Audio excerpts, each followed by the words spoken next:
My name is Peter Glasgow, and I'm the Peace Education Officer at the Peace Pledge Union. And I always tell this joke that I've got a card here that says Peter Glasgow, and then underneath it's got working for peace since 1934. It's not quite true. I'm knocking on a bit now, but it's. I've actually only been working for the Peace Pledge Union since July 2014, and before that, I was involved in education. I was involved in further education. I worked in a college for many years in North London, a large further education college, initially as a political history teacher and general studies teacher. You know about general studies teachers, don't you?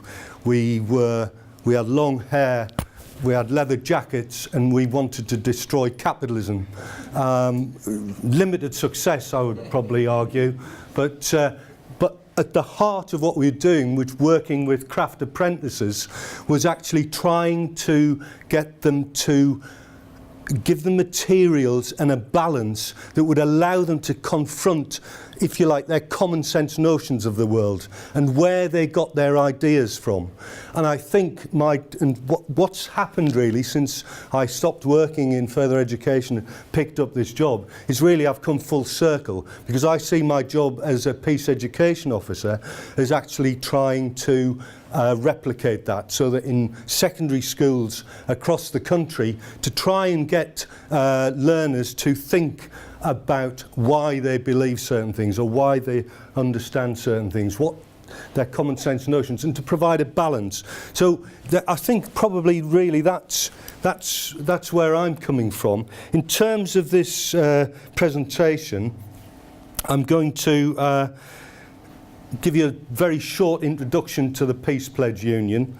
I'm going to talk a bit about conscientious objection, because that's a significant element of the Peace Pledge Union work.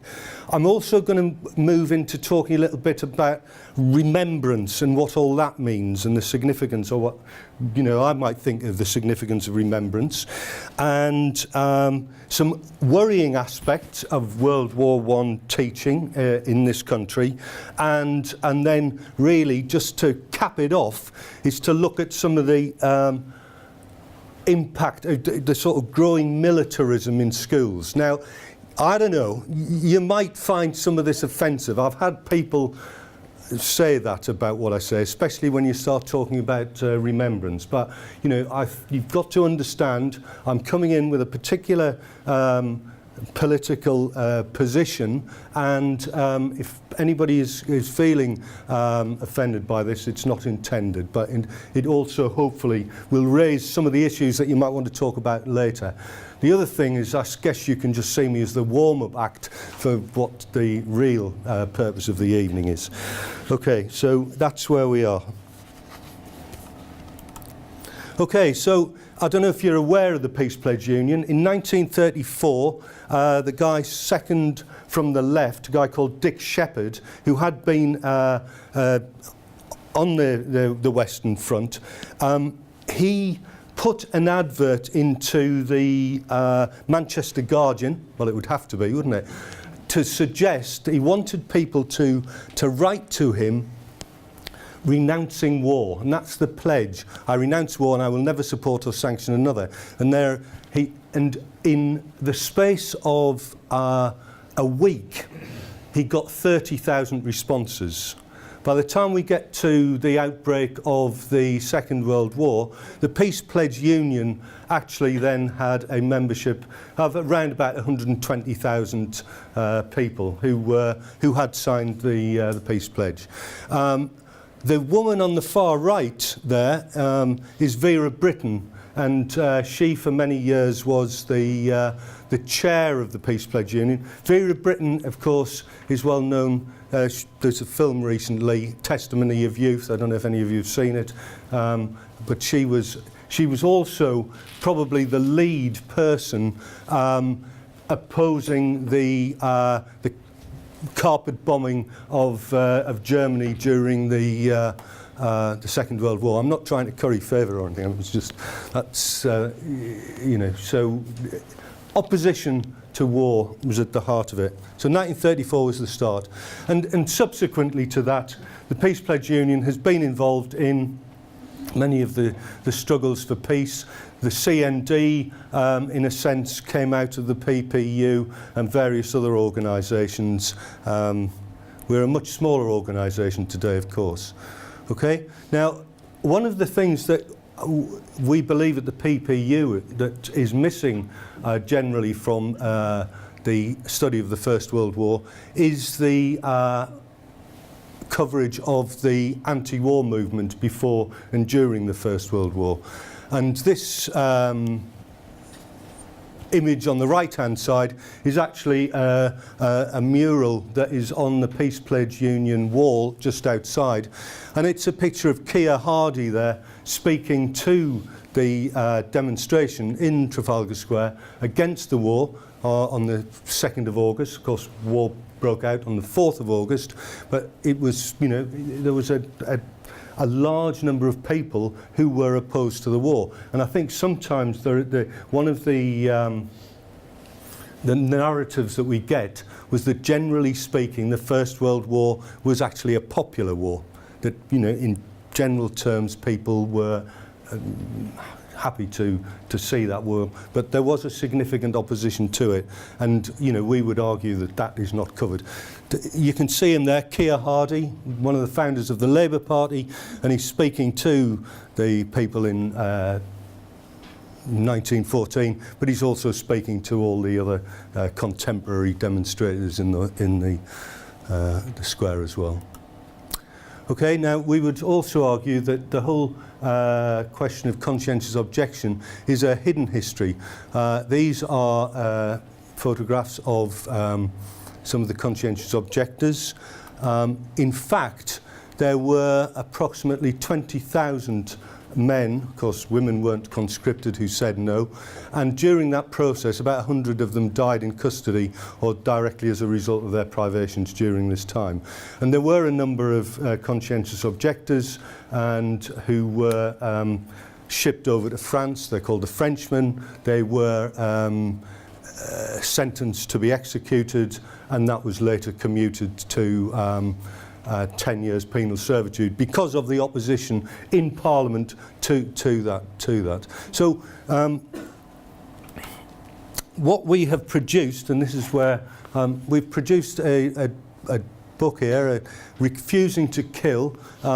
It comes at £10, very reasonable.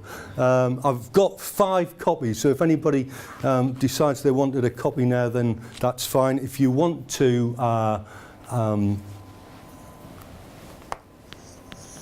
one later, just let me know. I've got some forms that you can fill in. But there's a, you know, this takes us through this. There's also a whole series of questions and activities relating to each chapter. And there's a chapter in here about the role of women in opposition to the First World War.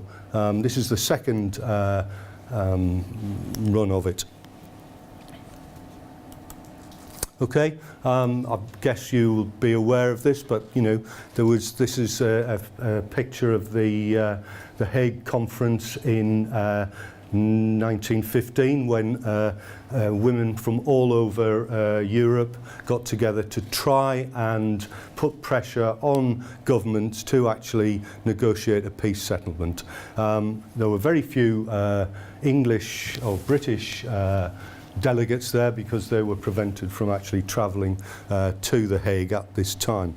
But there is a hidden history there, and when conscription came in 1916, and when you think about it, why did they need conscription? If this war was so popular and people were happy to go and volunteer, then there wouldn't have been any need for conscription. Conscription was introduced effectively in 1916 because the casualties were actually not being met by very soon the volunteers wouldn't have covered the number of casualties on the Western Front. So there's a couple of aspects there, and these are the sorts of points I think I would like to see being raised with our secondary school pupils to, you know, look at a different perspective from the one that they're normally, I'm not going to say subjected to, but presented with.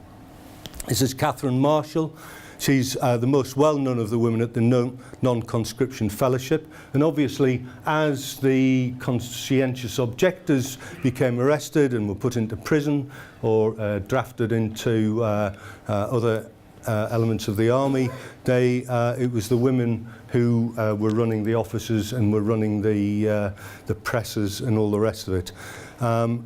And, you know, there's a history there about women during the war trying to establish links between feminism and pacifism, arguing that the social order based on force was always against the interests of women. So there's a whole hidden history there that, again, you know, it's not just about the military, it's not just about the army, and it's not about the glorification of that sort of remembrance.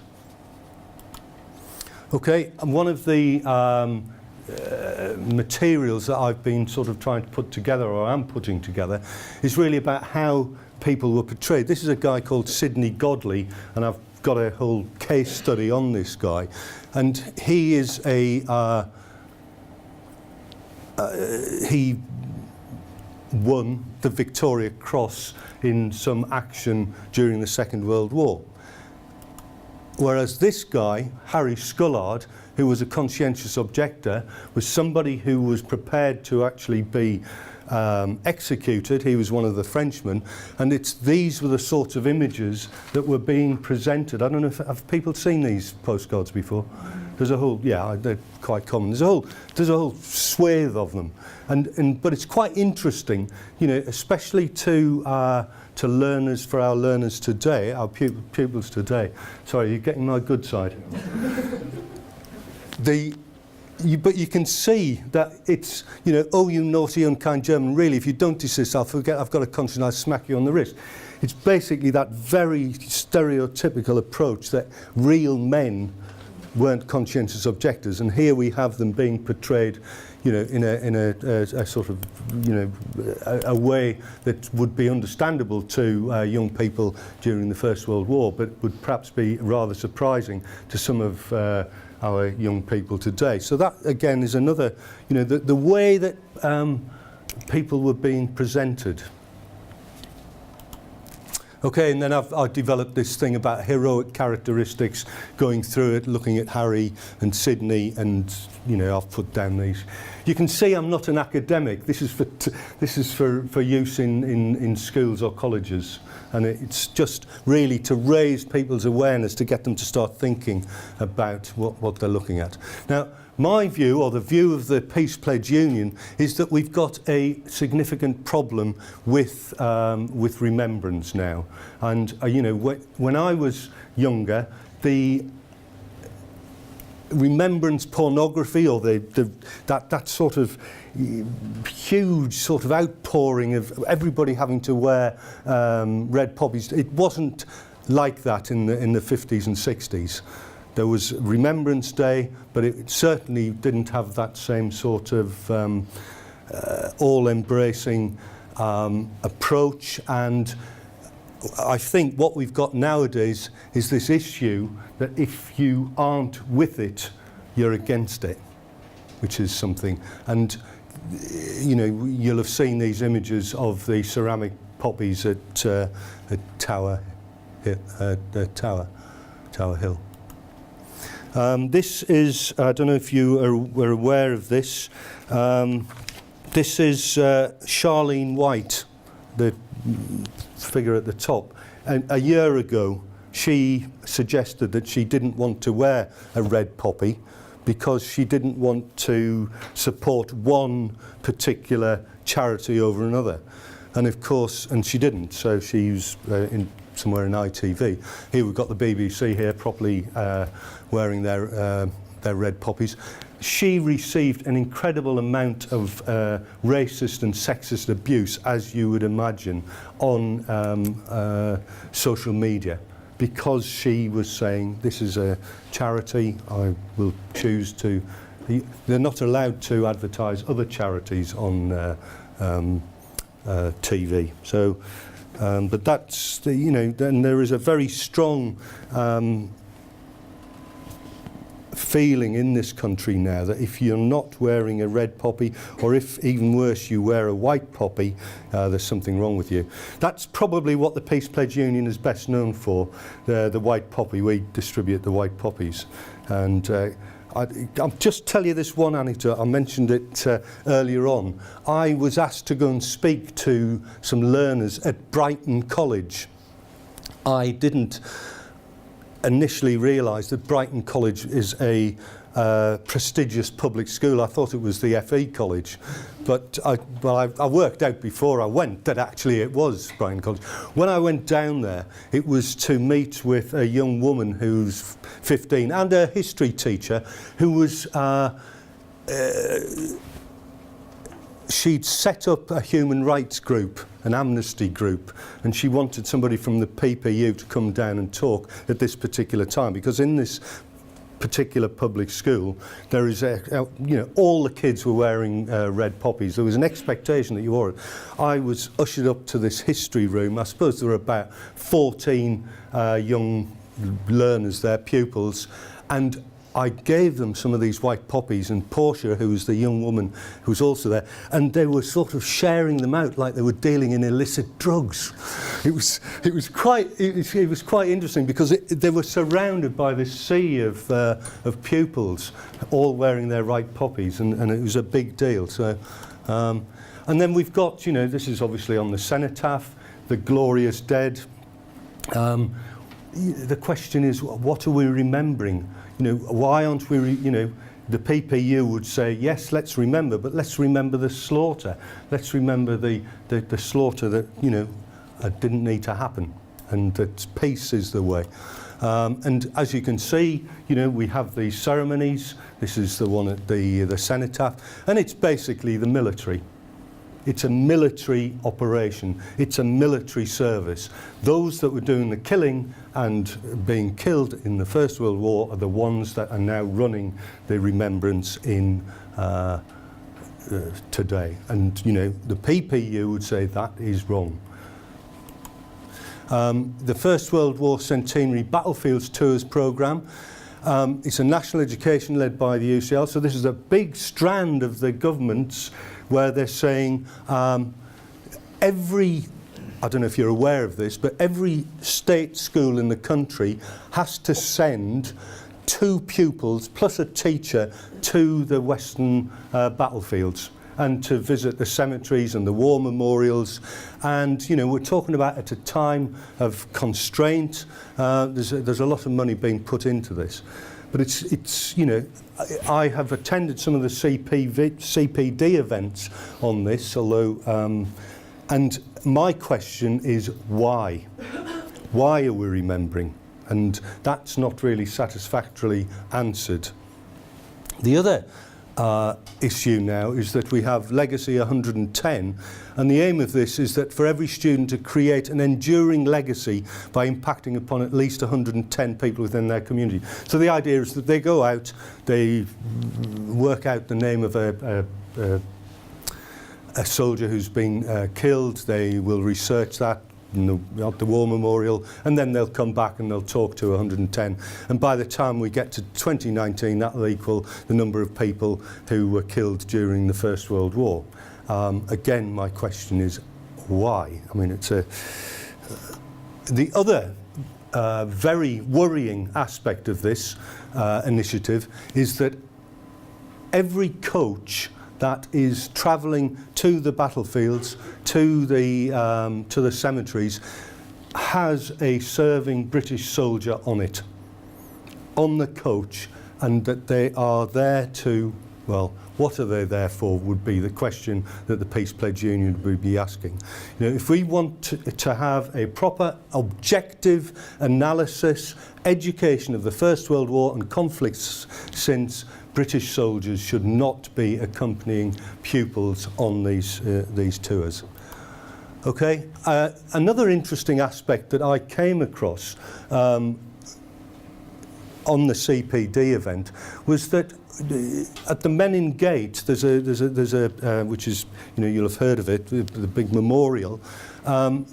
there was a woman, a young woman, about 17 I suppose, of Indian extraction, looking up at the names and seeing all the Singhs that had been killed. And she was almost tearful by saying, look, this, I hadn't realised that my antecedents were involved in this fight for freedom and justice against tyranny, but failing to remember that at the same time that they were being slaughtered on the Western battlefields, India, the Caribbean, significant parts of Africa were part of the British Empire, and people who were citizens in there and the soldiers that came to fight were second-class citizens. They did not have their independence. So it's interesting that now we live in a much more multicultural and diverse environment. The government, or whoever, is beginning to develop a narrative that says this was a struggle by a diverse society to fight for freedom. And again, you know, there's something sort of deeply disturbing, I think, about that approach. Okay, as you know, the British Empire. We don't have to salute. And you know, this is much more the images that our students should be seeing about the British Empire and what all of that meant. Not that it was standing for truth, justice and the British way, but that, you know, in the First World War there were war aims there which were to do about the protection of the British Empire and the maintenance of the British Empire. Okay, Michael Gove. I'm moving now into this thing about talking about the impact of military ethos on our into our schools. And Michael Gove saying every child can benefit from the values of military ethos, self-discipline, teamwork at the heart of what makes our armed forces the best in the world and exactly what all young people need to succeed. So there has been over the last, I would say, 7 years, an increasing involvement of the military in our state education system in this country. Now, people might say, well, you're just being paranoid and it's a conspiracy theory. But if we look at it, there is a significant amount of funding. For instance, there's about 50 million going into cadet forces in state schools. There's the Troops to Teachers campaign. If you have been a member of the armed forces, you will get your tuition fees paid, and you will also get £12,000 paid per year as an assistant teacher while you do your training. There's a huge number of school visits. Probably about 900,000 pupils have been a year are affected by this. And then we've got, I don't know if you've seen this, the British Armed Forces Learning Resource, but it purports to be something that it's produced by the MOD, the Office of the Prime Minister, and it's quite clearly, I would say this, but I mean, it's not a learning resource. It does not produce an objective view, and there are some of us who believe that actually this movement of the military into education goes against everything that, you know, British values stand for. And then we've got the alternative provision, this idea, and Commander Joe and Challenger Troop. These are organisations that put right at the heart the idea of military ethos, and that somehow these are the things that will support learners who are disengaged from school. I spent many years working with students in inner city areas who are disengaged, and I don't for one moment believe that instituting military ethos is what they need. Certainly the idea of having going out on outward bound and being in teamwork, etc., is important, but let's forget the military. Okay, so I've sort of, you know, taken you through that. It is partial, as you'd expect, but I do think that when we're looking at the First World War is not important unless we're seeing how it is being presented today. So thank you for listening.